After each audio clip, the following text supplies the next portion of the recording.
I did nothing differently, and yet it's working.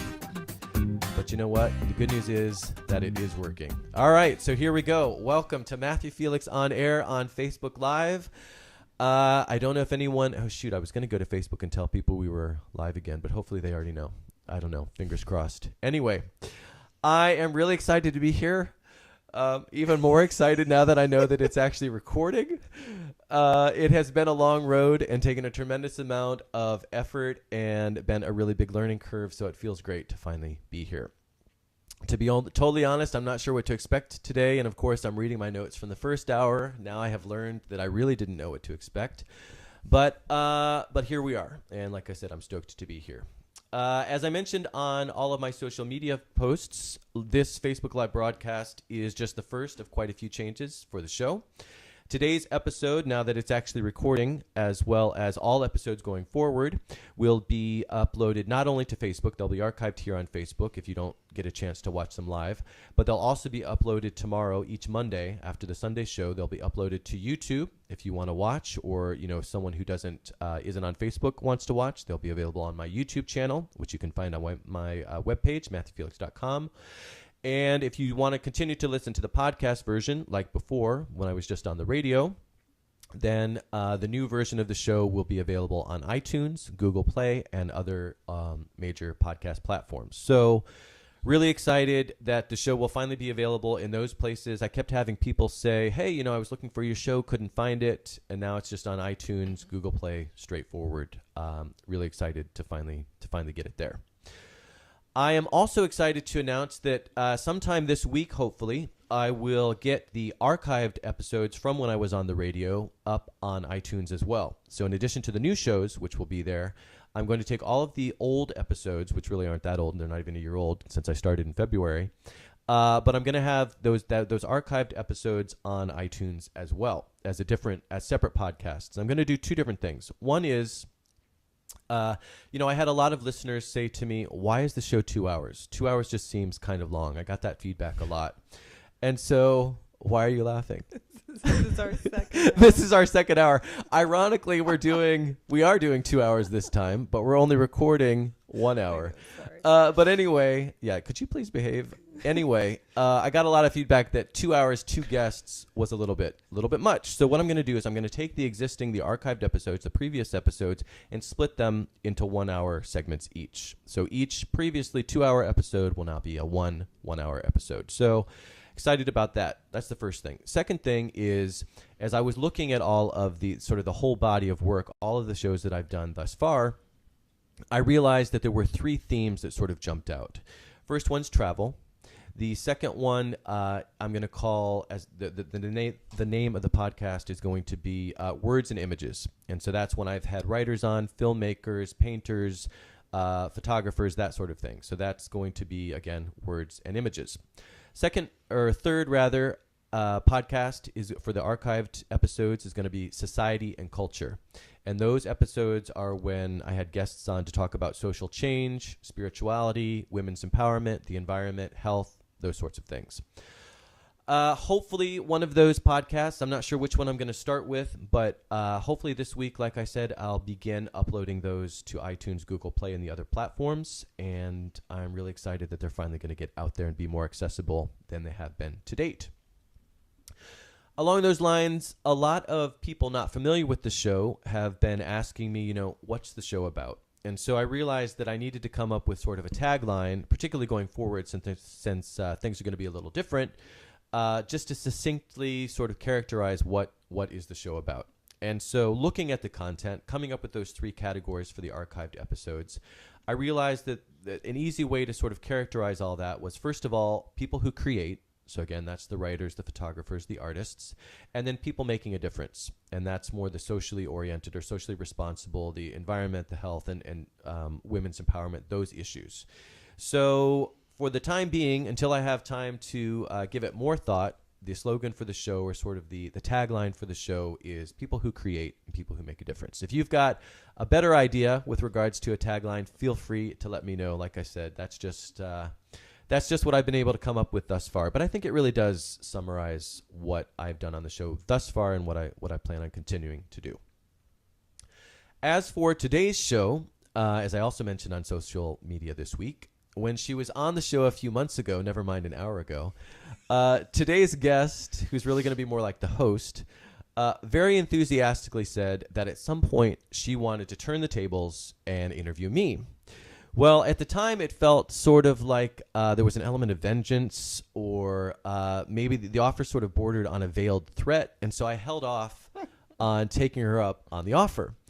But when I was thinking about this first Facebook Live episode, I heard her voice sort of echoing in my ears, and it sounded a little more benign this time. And I thought, now is the perfect time to actually have her do this. And it's for two reasons, one of which we have just emphatically proven to have been a good one, which is, in case there were any technical issues, I wanted to be the one who was suffering and not some, a guest that I would have had here. So that proved to be a really good move. First of all, the second issue, or second reason that I thought now would be a good time is, since this is my first Facebook Live episode, and since there might be people watching or people listening on the iTunes or Google Play podcast version, I thought it would just give them a chance to get to know a little bit about me. So here we are, and the person about whom I'm talking, of course, is none other than writer, filmmaker, and Litwings founder Erin Byrne. Welcome, Erin. Thank you. So let me just give the bio here. Erin Byrne is author of Wings, Gifts of Art, Life, and Travel in France, editor of 2 vignettes and postcards anthologies, one for Paris and one for Morocco, and she is writer of the Story Keeper film.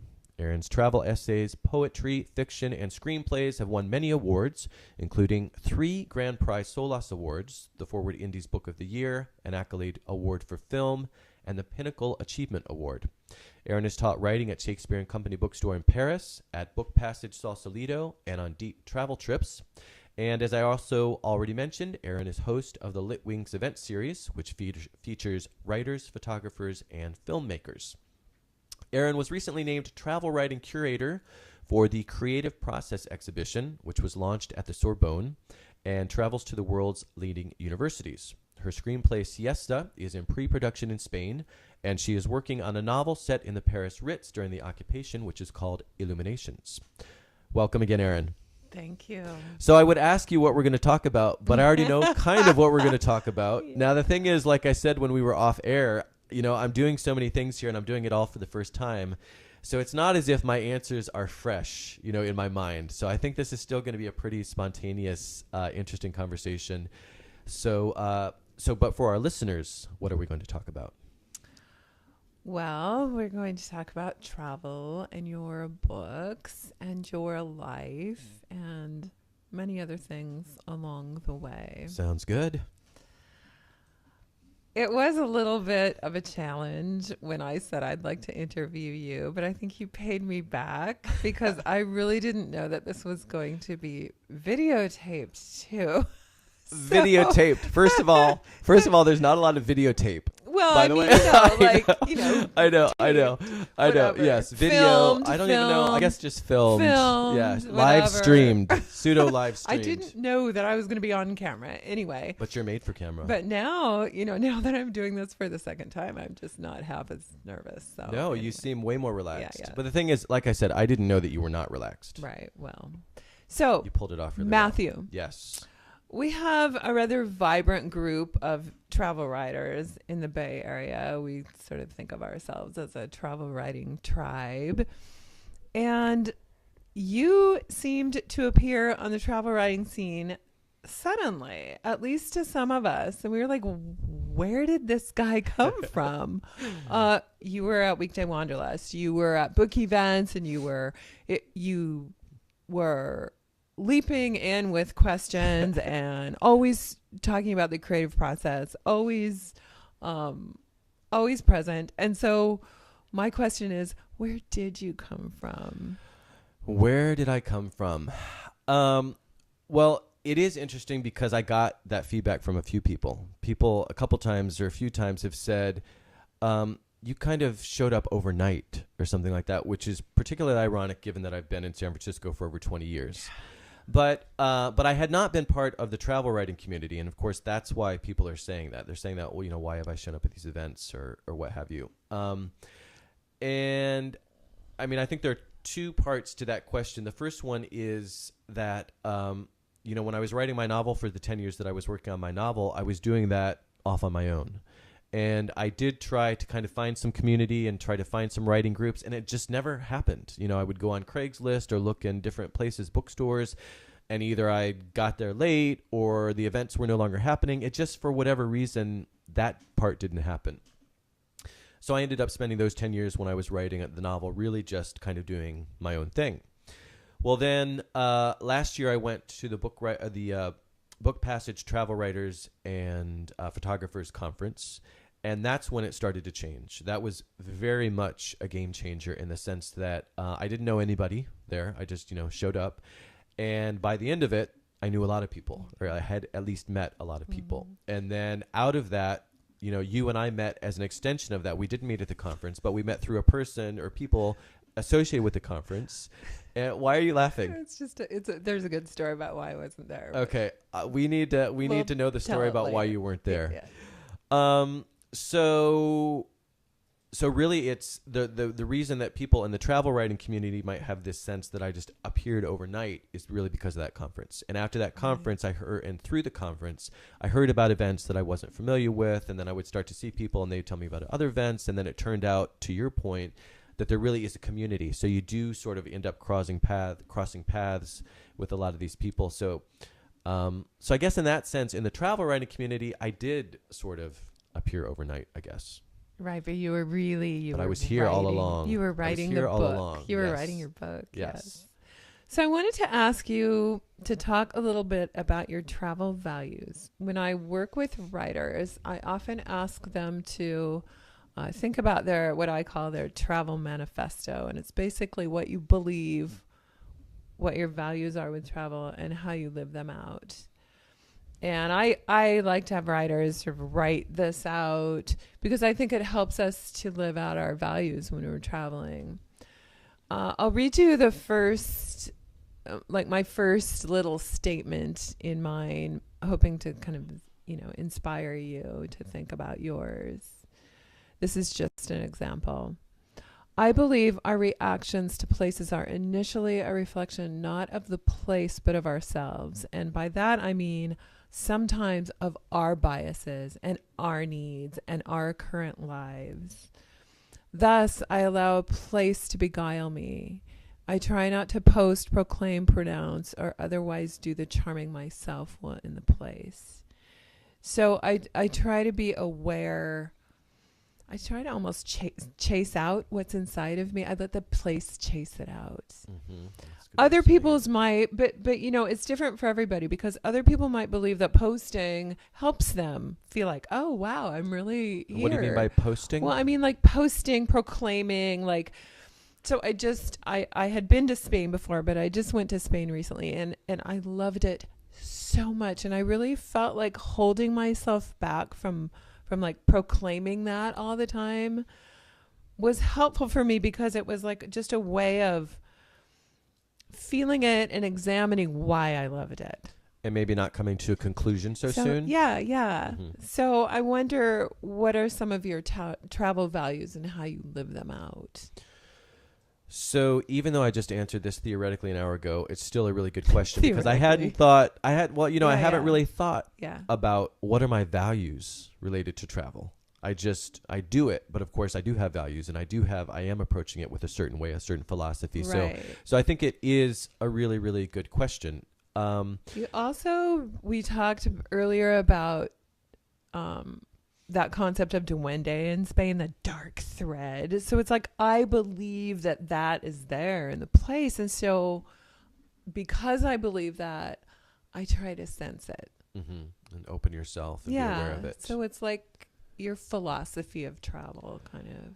Well, the first thing that I would say is that I agree with this notion, which you started with, which is that, we see a place, we experience a place, at least initially, or especially initially, through our own biases, through our own expectations, through what we may have read or heard or want even to see or experience or feel. Maybe I want to go and I want to have this dark duende-like experience. So maybe I see that and I live that because I'm searching for that, right?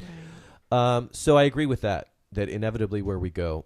But I also agree, and I realize it's not really a question of agreeing, but I think similarly, I guess, in the sense of this, when I go to a new place, or even a place that I'm already familiar with, because inevitably I'm going to have a different experience of that place, even if I am familiar with it. Again, depending upon where am I psychologically, what's going on in my life, what am I looking for at this point. So if I go back to Barcelona, if I've already been there 10 times, if I go back now, I've got something on my mind, or I have a new story, or I've gone through a breakup, or I'm going to experience Barcelona differently. I've changed. My relationship with that place is going to change. So all that being said, when I go to a new place or a place, I still do try to do, I think, what you were sort of getting at, which is try to drop my expectations, try to let myself go, and just let the place sort of inhabit me. I try to feel the place. I try to taste the place. I listen. I observe. I really try to open myself up to that place. And what am I going to experience in that place versus what I'm looking to experience, what I'm hoping to experience, what I'm putting out to experience. I try to sort of empty myself of these expectations and just, I like to go to a place and just sit for a month. For example, ideally, if I have the time. I'm not someone who's going to try to see all of Spain in 2 weeks. I'm going to go to Barcelona again, just to use that example. And this is really speaking to my philosophy of travel, I guess. I'm going to go to Barcelona and I'm just going to rent one place and I'm just going to try to go to the same cafes. I'm going to try to develop some sort of routine for a month and sort of do a mini living experience there and really try to get to know that place. That's much more interesting to me than, and again, a lot of that's just sitting in cafes. It's not necessarily trying to see every museum or try to do every tourist thing. It's just, I just like to be in these places. I just want to be there. I want to sit in a cafe and watch people walk by. I want to be in my apartment and just, appreciate the smells, because the smells are going to be different. The sounds are going to be different. And so again, kind of getting back to one of the points I think you were making, I kind of let that come to me and try to be open to what's going on around me versus trying to fill in some sort of preconceived notion I might have of a place, right, or the experience I want to have of it. So how did you live this out on your trip to the stands, and what surprised you there? Your recent trip to the stands. How did I live? Well, actually, I guess I didn't live this out so much in the stands because I didn't do that at all. So the stand, in the sense of I didn't go to one place just to experience it. I actually did move around a lot in the stands. So the stands for me were a bit of an aberration in that sense. Mm-hmm. In the sense that I hadn't had just an adventure. I hadn't just traveled just for the joy of travel for a long time. All of my trips for the previous decade-ish had been about writing, getting away to go write. They hadn't been just traveling to explore new ground. Sure. And so the stands was almost sort of this this luxury, giving myself the chance to travel just to have these kind of interactions with the people and the places and really get to cover new ground. Mm-hmm. But it sounds a little bit like what you value is experiencing the daily life of a place. That's really interesting to me. And yes. So you place yourself in places where that happens. Yeah. Maybe not always for a month, but so when you were there in Uzbekistan, for example. Yep. Like, where did you go there to find that pace, to find the pulse of the daily life? Well, I think you're right. Even though I wasn't stopping in each of these places for a month, I would still kind of do the same thing. And I would still try to seek out kind of the experience, the day-to-day. And the way I did that was, for example, I went to Bukhara because there's just astonishing Silk Road architecture in Bukhara. And you can do it in one day because all of the Silk Road, all of the historical monuments are pretty much in one place in Bukhara. It's very, very easy to walk and see them all. Very easy to do that in one day. But I didn't want to. And so I spent 3 days in Bukhara, could have spent longer, but I spent 3 days and I went back to the same places over and over. And I would just sit and I would watch the people. I would watch the people who lived there. I would watch the visitors and I might do some writing, but I would try not to be hurried. I would try to just observe. I would try to, again, just open myself to the place. And so I think you're right. Even though I wasn't going, like I had said, going someplace for a month and just sitting in one place. I was moving around more But I guess you're right. I still had those certain values that were Right. informing how I tried to do it, even if it wasn't, Yeah. it was kind of on a reduced scale, Right. time-wise at least. Yeah. What surprised you in the stands? So, Do people actually really call them the stands, or is that something that I'm doing because you did? well, no, people call them The the stands. stands. Whether I mean that's a bit of a misnomer, though, of course, because you have Yeah. Afghanistan that's Yeah. not included. You have Pakistan that's not included in that. It's kind of like we say the Midwest, and it's not the Midwest. Okay. What surprised you there? So what surprised me? I'm sorry, I was just looking here because I dropped my mouse and there was a big lag, and I wanted to make sure we didn't have another issue. But what surprised me, first of all, was so before I went, I got a lot of, is it dangerous? Are you worried about going? That kind of thing. And I was a little concerned because I didn't know that much about it, and because what we do hear about them, rather these 4 countries that I was going to in the stands, because we don't hear that much about these places. And what we do hear is normally, civil war or terrorism, or it's somehow associated with Afghanistan and Pakistan and what's the Taliban. So we hear so much negative, so many negative stories and things that I was a little bit nervous. So the first thing that surprised me then before I left was I went on the State Department website, which I always do just to kind of get a sense for the level of risk. And I was also going to Turkey, where I've lived for a year. And so Turkey, of course, consequently, even though I'm very well aware of their political situations and tensions, but nonetheless, I was least concerned about Turkey because that's home away from home in a sense. Right. So I was very surprised before I even left on my trip to discover that, according to the State Department, the stands are the least out of there's a scale of 1 to 4. And the stands, at least the 4 that I was going to, are all the least severe on that scale. Turkey, however, was a 3 or a 4. I can't remember what it was, a 3 or a 4. Point being, it was dangerous. Versus the stands, which were my concern. I wasn't concerned about Turkey at all, other than what I already knew. So I was surprised to discover, in effect, that the stands were safer. And this was my experience when I did actually get there. They were safer than being here in San Francisco. I mean, I've said this before. The only time I've ever been held up by gunpoint is here in San Francisco. And I got to the stands and felt completely safe. Now, again, there are dangers anywhere you go, but that was very surprising. The second big surprise, though, in Uzbekistan was how unguarded, how warm and welcoming the people were. I mean, it was so touching, so heartwarming. Everyone wanted to talk, whether they spoke English or not. And most of them did not. I spent a lot of time speaking Turkish because Uzbek is a Turkic language. And so sometimes I could speak my broken Turkish. They could speak Uzbek slowly. We could kind of understand each other. Or there were a lot of Uzbeks that I came across who actually did speak Turkish. Maybe they had worked in Turkey, or they'd gone to a Turkish school in some cases. But it was just really surprising to see, because I think another big thing here is that there's not a really developed tourism industry. So there aren't a lot of people preying on tourists, trying to take advantage of tourists. Sure.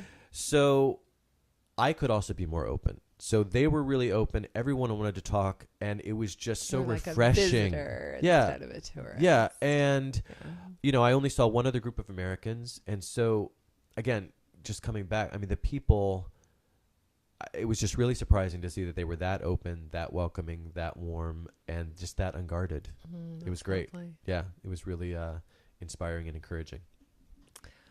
You've lived in Spain, France, and Turkey. I have. In Spain, you wrote this book. I did. There it is. That I just read. Thank you for reading it. Voice Beyond Reason. You do not need to thank me for reading it, because I really enjoyed it.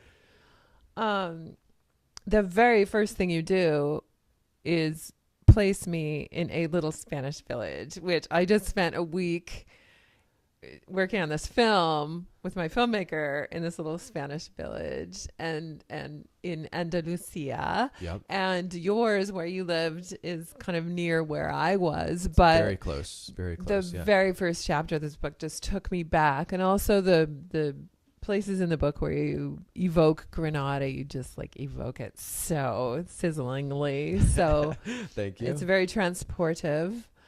But the book is about a character named Pablo, and he discovers his intuition, and he kind of has this mentor who's an old man, Victor. And I picked out this quote, and Victor is talking to Pablo as he's trying to figure out, like, what's the difference between intuition and logic? And Victor says, logic isn't what gets you there, to those reassuring feelings or those validating outcomes. Inevitably, they come after the fact, if they come at all.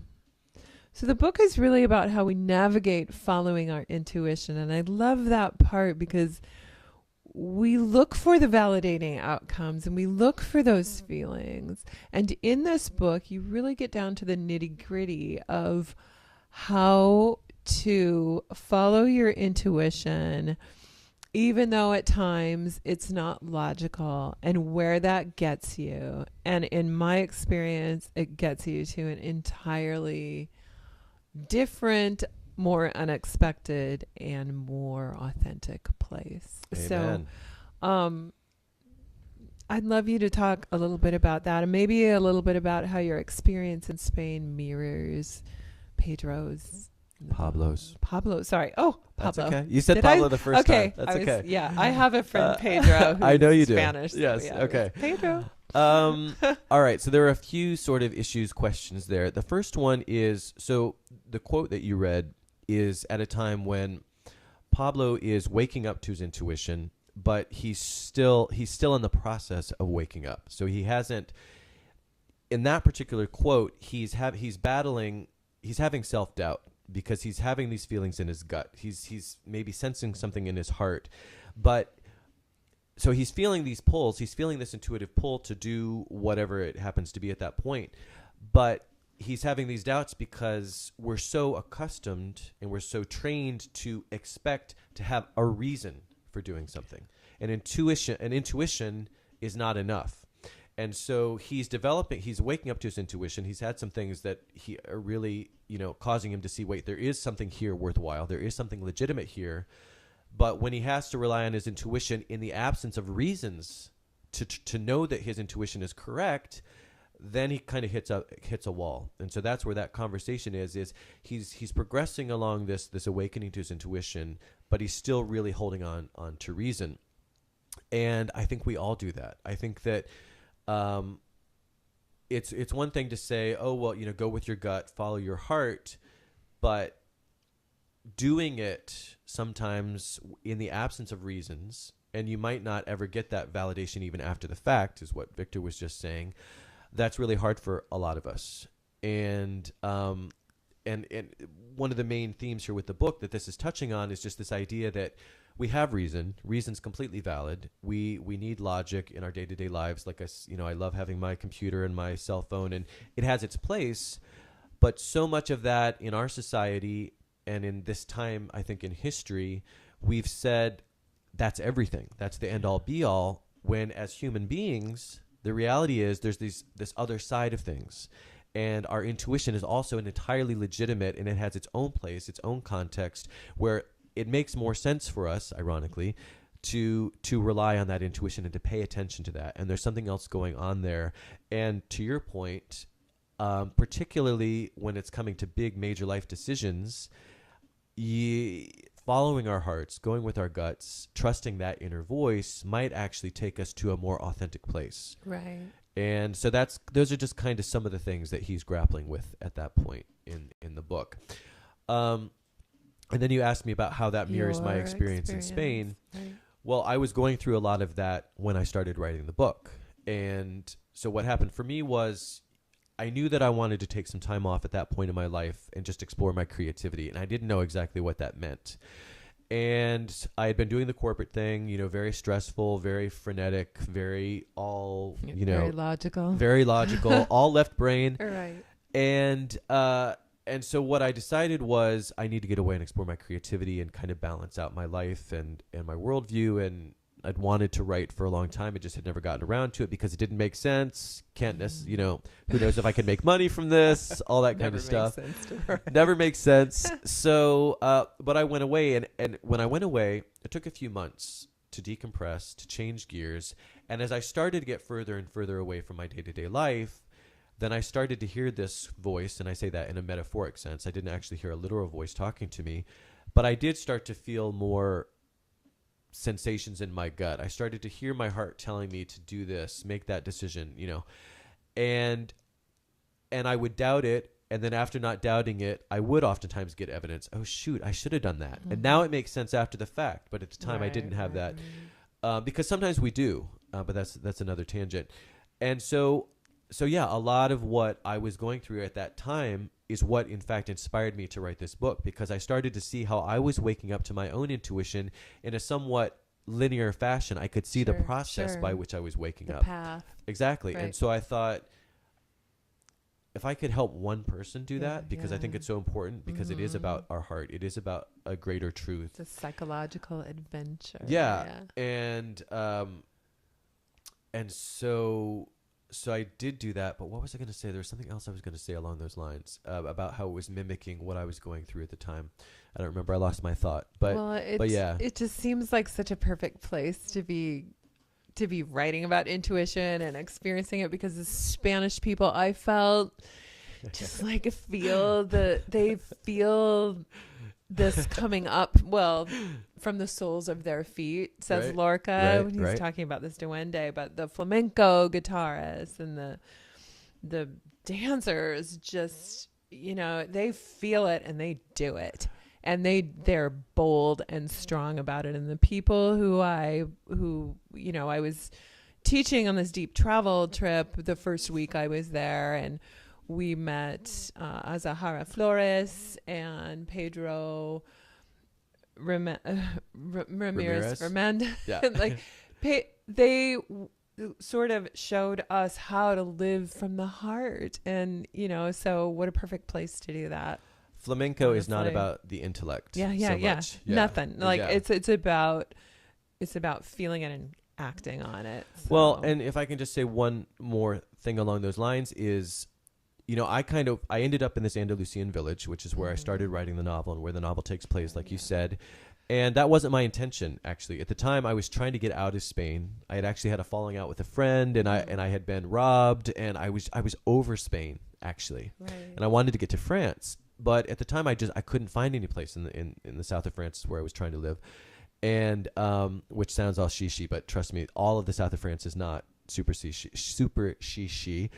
But anyway, regardless, I couldn't find a place, and I found this little cottage in this isolated mountain village. I could see the Mediterranean from my little terrace, but it was inland, significant, quite a ways.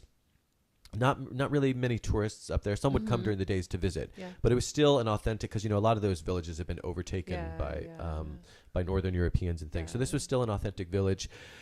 But I didn't intend on being there. But once I got there, and once these ideas for the story, for the novel, started to sort of germinate, and then one of the big things I did, and one of the things that Pablo, the protagonist, does, is he takes a lot of hikes. Nature's a really big part of this story as well, and the scenery, the Mediterranean landscape is a huge part.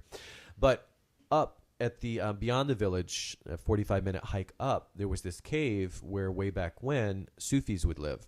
Or not would live, but the Sufis lived. They had fled some ruler who was a threat to them. And so these Sufis would teach about Sufism to the village. Well, intuition also happens to be and going with your gut and paying attention to that inner voice that Rumi talks a lot about as well, is just, that's a huge theme in their teachings. So it was kind of funny to find myself in that situation, thinking about intuition, realizing that this little village was the perfect setting. It even had that sort of past that even informed that. So just to your point of Spain being the right place for this novel, ironically, when I was trying to leave Spain, it worked out kind of perfectly in that sense on lots of levels. You've also lived in Turkey and France, and I wonder if you can tell us a little bit about that. Well, there's a lot to say. So I guess I would just start by saying, that so I lived in Turkey first before France came a lot later. And the way I did that, or the reason I did that, was I was an exchange student in Spain after high school. So that's where my relationship with Spain started. I did a second senior year of high school in Spain, in Valencia. And so that's when my world started to open up to travel and other cultures. And I realized, I can do this. I'd never left the country before. And so that's when I really got started and really had that immersive experience, learned the language, ended up traveling all over Europe. So when I graduated from college, though, I wanted to do something similar. I wanted to have a similar, intense year-long experience in another culture. And I didn't want to do Western Europe because I'd already done that. And of course, Spain is different from Sweden, very different. There's a lot of variety within Sure. Western Europe, but I wanted something even more different, And so I think I was looking at Egypt. I would still love to learn Arabic. I think I was looking at Egypt, maybe India. But then I decided Turkey because it's not Western European, but it's right there on the doorstep. Of course, half of Istanbul is on the European side. And so I would be close to my friends in Western Europe, but still in a very different culture, a Muslim culture, mostly, not exclusively, but largely. The whole bridging the East, West, the Silk Road, all of that mystique really called to me. And at that same time, I had a high school friend whose father had been stationed in Izmir with NATO. And so he had just been there, so he was able to tell me a little bit about it. He ended up going with me for 3 months of the year that I was there. And a couple other people had been recently, so it just worked out that Turkey seemed to be the place to go at that time. So how did Turkey change you? Turkey changed me in a lot of ways. The first thing that comes to mind just off the top of my head is I just came back a lot more street smart. I wasn't living with a family. I did not have an organization helping me. I just got on a plane, knocked on doors, found my apartment, found a place to live, found a job. And, I was 21, 22, however old you are when you graduate from college. And living in Spain was very educational. But again, I was living with a family. I was living in a nice neighborhood. So at that time in high school, that was really outside my box. But now after college, not having the family, not having the organization in Istanbul, just landing there, I had to really learn to rely on myself. I had to put myself repeatedly in situations that were very much outside of my comfort zone, but I made it work, and I ended up having a great experience. It was a difficult experience a lot. I was always kind of debating how long I was going to stay. I would have a good week, and then I'd say, okay, I'm going to stay, and then I'd have a bad week, and I was like, I'm getting that, the hell out of here. But I did end up staying for the year, and it was just this another really immersive cultural experience in a very different culture. So I learned so much. And the time when I was in Istanbul, living in Istanbul, there was a lot going on in that region as well. Obviously the Middle East, there was different refugee things. There was Chechnya, I think, was going on at that time. There was a lot going on that I would not have been exposed to even just geopolitically. Exactly. That might be little line items in the news that were much more important over there. And just seeing that. The Kurdish situation was new to me, and I ended up meeting a lot of Kurds and learning about their experience in Turkey and experience of minorities. Just so much. That's like 10 episodes. Yeah. But it was, the short version there is that it was a profoundly transformative year. The next time I interview you, we'll talk about Turkey the whole time. Sounds good. Sounds good. Okay, so you also lived in France. Where? I lived in France twice. The first time was in Paris for 6 months-ish, I think. And the reason I did that, I was working on the novel, and I had always wanted to live in Paris. And I think before I went to Paris, I think I was in Spain, and I just decided, I was ready to move on, but I was not ready to stop writing. I wasn't ready to come back to the States.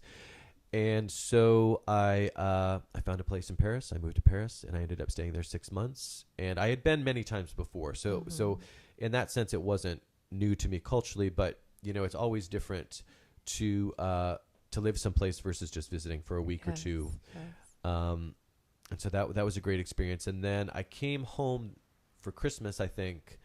And then when I went back, I decided that I wanted to live in the south of France because, again, I had tried to do that before and I couldn't find a place. So I ended up finding a place outside of Cannes in a village called Golfe-Juin, which is next door.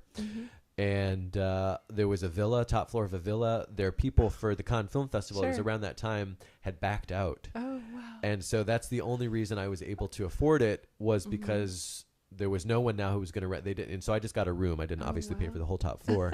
But that was great. And again, because just like, when I went to Andalusia, one of the reasons I wanted to leave Spain is because I'd already spent so much time there, besides the kind of negative things that had happened. And when I went to Andalusia, it was so different because the differences are, in the different regions, that I had a very different experience. Oh, absolutely. Even though it was Andalusia Spain. is so different. Right. from- And so to a lesser extent, I had a very different experience or a Yes. different experience in the South Yes. versus Paris, of Sure, course. And so sure. that was great as well.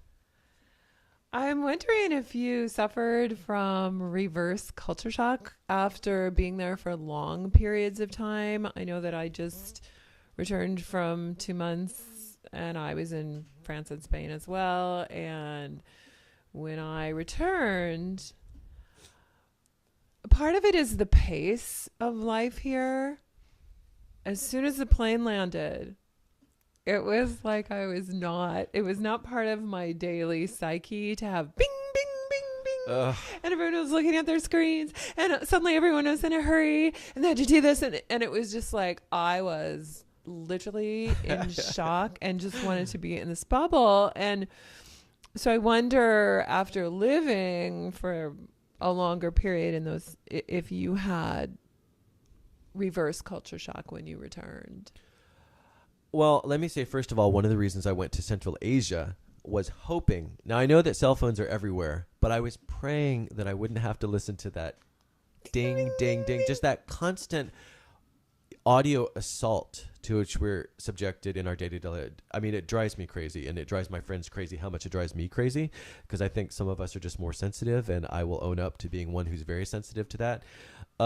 There was a lot less of it in Central Asia, but it was still there. There's a lot less of it everywhere else. Actually. Yeah. So anyway, so that's just a quick aside there. But with regards to the reverse culture shock, for me, it's changed a lot as I have traveled more and gotten older, quite frankly. So when I came back from Spain as an exchange student, gone for the first time from my country for a solid year, completely immersed in that culture, I didn't speak English for the year except for when I would talk to, my family every few weeks.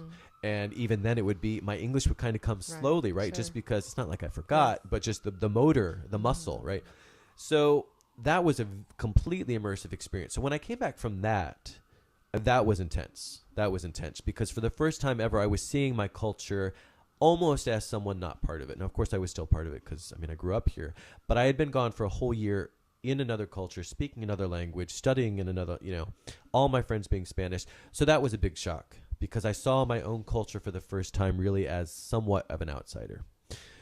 When I went to Turkey, I don't remember how much because I came back once or twice. But if we fast forward to say my most recent trip to Central Asia, when I came back, I didn't really have that much shock, I don't think, because I've now traveled enough that I feel like I sort of know what to expect. I sort of know that, this reality is going to be a lot different. And it's not that I necessarily notice it less because I definitely notice it. Right. It's just that it doesn't shock me I as think much. maybe if you're traveling Yeah. more often, it doesn't assault your Right. senses so much because I had a period of time before that trip where I hadn't been traveling. So Right. interesting. You have a book with open arms. I do.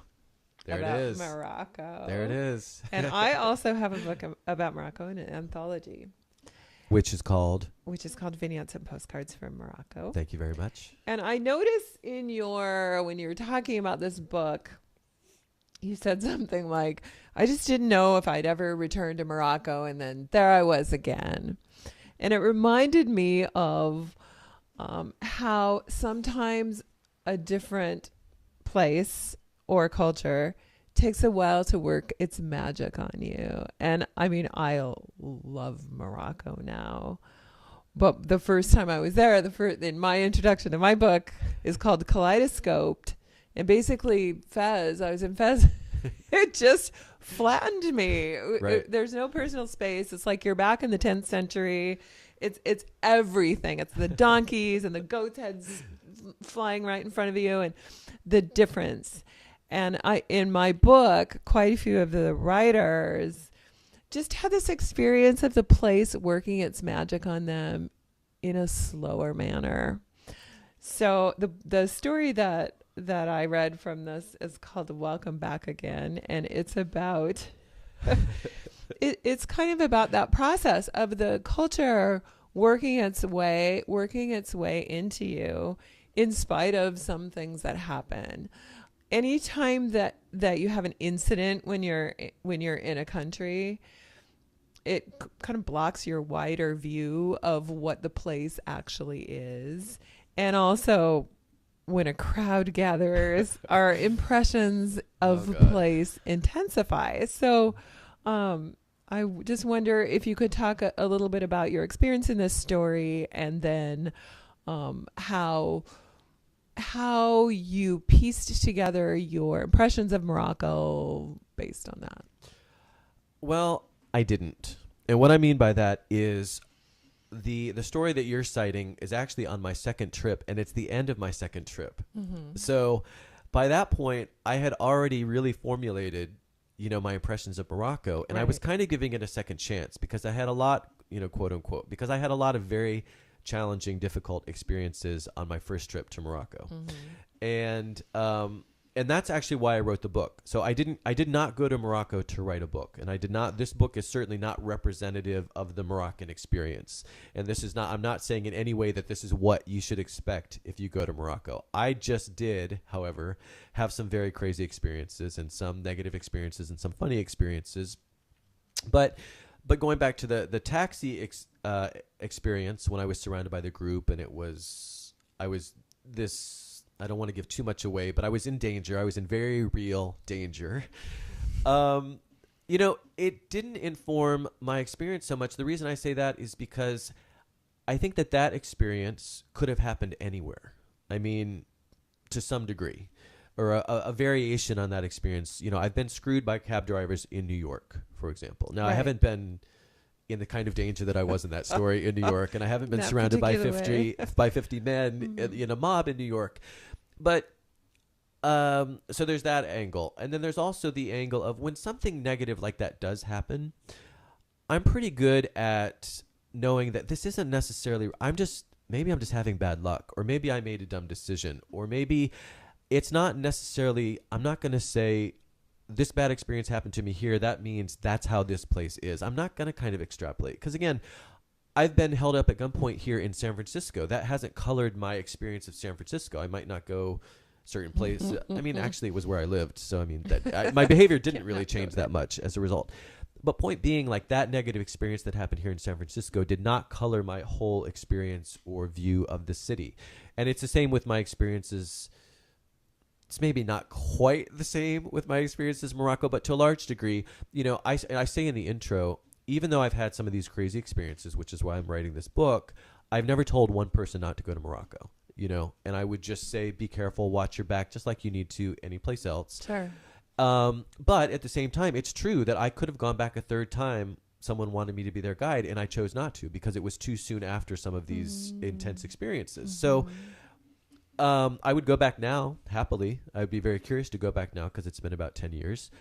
But going back, I think, to your original question, I didn't extrapolate that this is indicative. Because the other thing in the book, there are some negative experiences that I had there. But also, repeatedly in the book, Moroccans come to my rescue. So in the story that you're talking about, it's a Moroccan who actually got my friend and I out of that predicament. Sure, exactly. And that story won an award for the Kindness of Strangers category in the Solas Awards. Yes. So even though I'm telling this, one of the worst experiences of my life, at the same time, there's also a really good human angle and a really good portrait of Morocco and that angle. Right, we've got the light and the dark, as you like to talk about, right? And so, by the same token, some of the challenging experiences I had in Morocco were with other tourists. And so I guess I don't know at this point where I'm going with that. Just that I think it's just this thing of like, the more you travel, the less you rely on your collection of impressions of a place. Or say, A you means can move B. back from it. There's a story actually in my book by Darren Duford. He's a writer in New York. He's a great writer. And he makes that point that it's a whole tapestry and you move back from it. You can't take each individual thread and analyze it. Right. So many of these experiences are also universal. Yes. Again, I could get screwed by a cab driver in New York. Exactly. The book that you're working on now is tentatively titled Porcelain Travels. Yes. It is not the typical book of tacky bathroom. As Thank you for pointed out. clarifying that. Yeah. And you read a great story from it at Weekday Wanderlust Thanks. in the Mystic this year. And the one that I read was The Bin and the Bomb, and it takes place in Paris. Yes, which is why that's the one I chose for you. Yeah. And I recorded, when I was reading it, 7 belly laughs. Awesome. And then as I was chopping my tomatoes and making dinner afterwards, I indulged in 2 long sessions. So of we ended up laughing. with we ended up with 9 belly laughs. Yeah. All right. Any agents Yeah. that are out there listening, because I've queried Yes. 40 so far, please take that Yes. into consideration. And I, Yeah, and I really thanks. love this thing of like you're kind of starting and you're going around with your computer and you're trying to find internet in a cafe, which is really not done in Paris. Not And like it so is here. For you sure. end up in a McDonald's, which is about the place that you're gonna find that in Paris, and then I don't know. Later on, I found that your experience at McDonald's, like eating all this stuff that you described so hilariously, caused you to maybe have this incident on the stairs of your. There could be a connection there that I There had not could necessarily be. made. I know. Yeah. And then just in the story, a teaser is that the view of and from the Eiffel Tower plays very heavily in this story. It's a great view. So Matthew, your podcast, Matthew Felix on Air, I really think that you have a gift for bringing people out. You made Don George sing. I did That was- in Japanese. that was in quite- Japanese. That was That exciting. was pretty amazing. And so I'm wondering what you've learned from your guests and what has surprised you in doing that. You've done it for how long? Not a year, you said? No, Almost? no. It started in February, and then I took a month off. So really, Wow. this show was only at the station for 4 months total, which was like about 38 hours. You've had It was just like a 19, huge 18 variety of episodes. guests. I've Seems tried, like you've yeah. done it longer. To me too, Yeah, yeah. because doing two Tonight, guests. it yeah, seems like you've been doing especially- it for hours. especially tonight.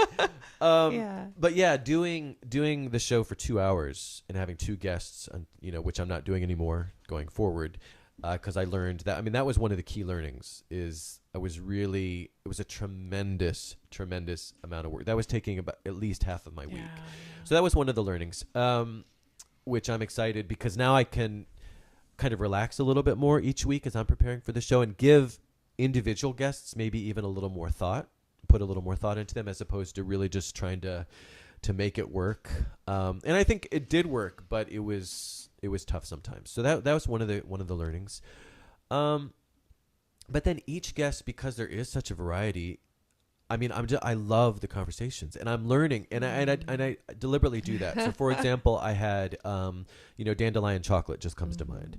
Well, I love chocolate, but I don't know anything about it, and so that was just one example of something that for me was a really fascinating conversation. And then, but talking with other writers, Yeah. because we all do things so differently, especially if someone, as most writers are, is more accomplished or has done more, then I have so much to learn. And so selfishly, that's really interesting for me. Or I had Colette Hanahan on as my last guest. She's a painter. I'm not a visual artist. She's the artist in my Paris anthem. Oh, that's right. She's okay. And so that was fascinating for me, just to talk about the process, compare the process, so learn about the brilliant. visual arts.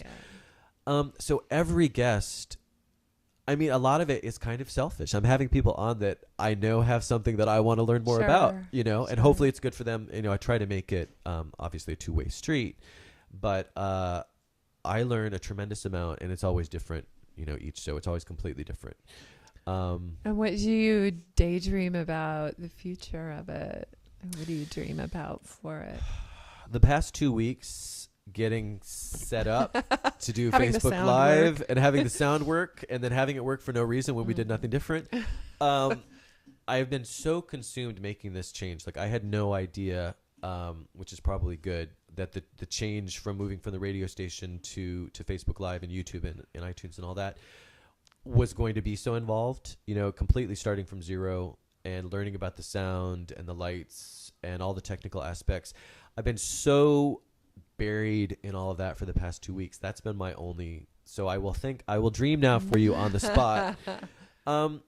I mean, I think it's just the whole thing of, bigger and better. I want to be able to build on what I've done, get guests who maybe, in February wouldn't have returned my emails. Maybe now Sure. they'll be more interested because Yes. I'll say I've had these people who have done really interesting things and who are accomplished. And so I think the more I do and the more I get recognizable people, but I still want to have everyone on because another thing that I've learned, this is actually a quick tangent back to the previous question. Another thing I've learned is that, and this is going to sound really obvious perhaps, but you don't have to be famous or even accomplished to have, we all have really interesting stories. We all have we're all of us here on this earth. We Yes, all we have do. really interesting stories. Yeah, true. So for me, when I'm talking about, it'll be nice to have people who are sort of quote unquote bigger names, that's not necessarily at the expense of any of the other guests that I might want to have on who Right. aren't necessarily publicly known, but have really interesting Are stories and doing really interesting. interesting things. Yeah. So that's also been sort of a learning. It's just not, if you had asked me, I would have known that, but just to see that live in action and actually when Yeah. I'm having these conversations, it's just brought it into relief in maybe a different way. But okay, so going back to the question though, dreaming, bigger and better, if I could monetize this, that would be great somehow, if I can develop enough of an audience just because I need to pay my rent and I'm not clear on how that's happening right now.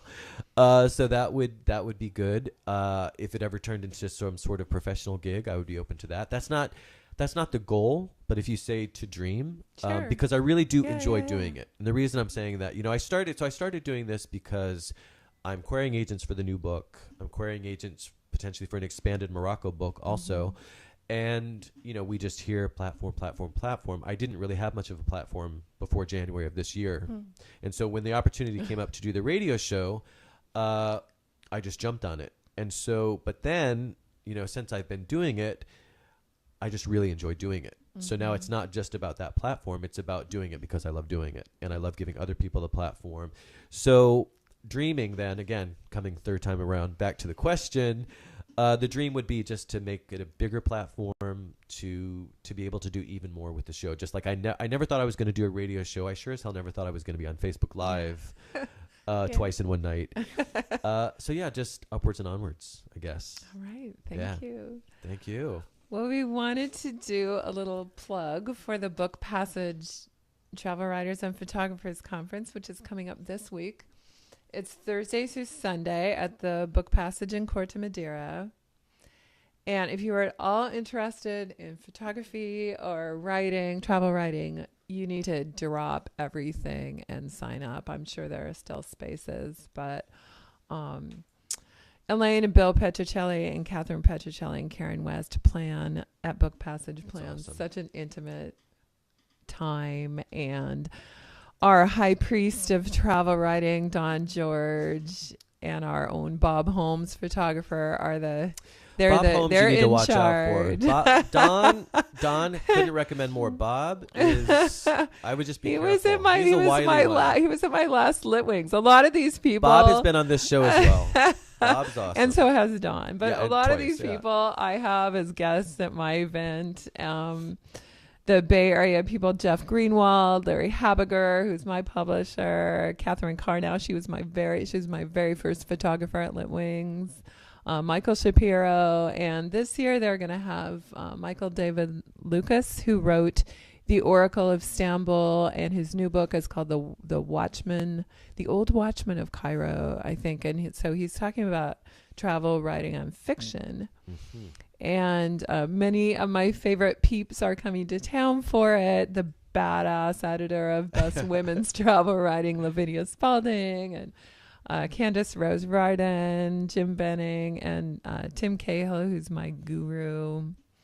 And there are going to be a lot of attendees there who are also in our travel writing world. Savani Babu and Sabine Bergman. We don't know if you have a new last name or not. I haven't that seen you a new just last name got for her, but she did just married. get married. Yeah. Yeah. Christina Ammon and Anna Elkins are coming. Deep Travel is coming to town, as Mike Richardson said when we went to Morocco one time. And they have a few surprises up their sleeve. And, I first went 10 years ago, and I met, so many dear friends there and my mentors, and it really gave me my start in travel writing. So it's just a gathering that will inspire. It inspires all of us all year. It's so inspiring. And yeah, I mean, like I said, for me, it was a game changer. And it wasn't even just, I mean, to your point of it inspires all year. I mean, for me, it wasn't just the conference. We met as a, you know, one or two people removed because of the conference. And that's still happening. Yeah, meeting people through people. And it's the whole networking thing, which I never do and I'm horrible at. But at the conference, it's just, it's not about, it's just really about accessible, connections. nice people. It's so like, doing it's just, interesting things. it's connections the whole time. So you should go if you haven't gone. You should completely go. So that is, again, next weekend in Corte Madera. And neither one of us obviously can recommend it highly enough. So before we go a second time, I want to say thank you again to Erin Byrne for being here a second time and staying later. On top of it all, it was awesome, and I look forward to doing it again. So thank you again for the offer and for doing it. All right, so let's wrap this up here. Next week is all about dreams and dreaming. My guest will be Jane Carlton, who is someone I've wanted to have on the show for quite a while. Jane has a BA in psychology from the University of California at Berkeley and an MA in consciousness and transformative studies, as well as a graduate certificate in dream studies from JFK University. She has taught graduate level courses on dreams, the imagination, synchronicity, as well at the California Institute of Integral Studies here in San Francisco. And she is a presenting member of the International Association for the Study of Dreams. So clearly, she is qualified to talk about dreams and dreaming. She has also honed her workshop leadership skills via a mentorship with dream expert Robert Moss. And that's actually how I met Jane at a few of the workshops that she's hosted with Robert. That's also why I'm excited to have her on the show, because I know firsthand how passionate, how knowledgeable, and just what a great person Jane is. So I can't wait to have her on to talk about dreams and dreaming. Her website, by the way, if you want to get a head start, is yourdreamingself.com. And thanks again to today's guest, me, and much more importantly, my infinite thanks to writer, filmmaker, and Litwings founder Erin Byrne. Her website is e-byrne.com. I would also like to say thanks to Kieran Byrne, no relation, but he was my stand-in last night while I was trying to get the camera and everything right. And so he was my guinea pig, essentially pretending to be Erin for a few hours last night. So his help was invaluable, and as always, I am grateful, very grateful for it. So thank you, Kieran. Last but certainly not least, thank you for watching. If you liked the show, please share on social media. If you liked it without if you could sound. if you could hear it this second time. Again, Yay. I changed nothing for this episode, so no idea why the sound didn't work the first time. I did nothing different for this episode. We But thought anyway, we thought maybe it was a plot. someone undermined. Who knows? But anyway, if you like the show, please share on social media, subscribe, rate, and review on YouTube, iTunes, and or Google Play, please. That's the only way that I get the word out. It's I can't do it otherwise, and so I really appreciate your help with that. For more about me, my website is MatthewFelix.com, and links to my social media, books, other podcasts, and all the rest can be found there. If you have any comments, ideas for the show, or just want to say hello, I would love to hear from you at felixonair@matthewfelix.com. Thank you very much again for tuning in, and until next week, have a great week. Music credit Cold Funk by Kevin MacLeod at Incompetech.com, licensed under Creative Commons Attribution 3.0.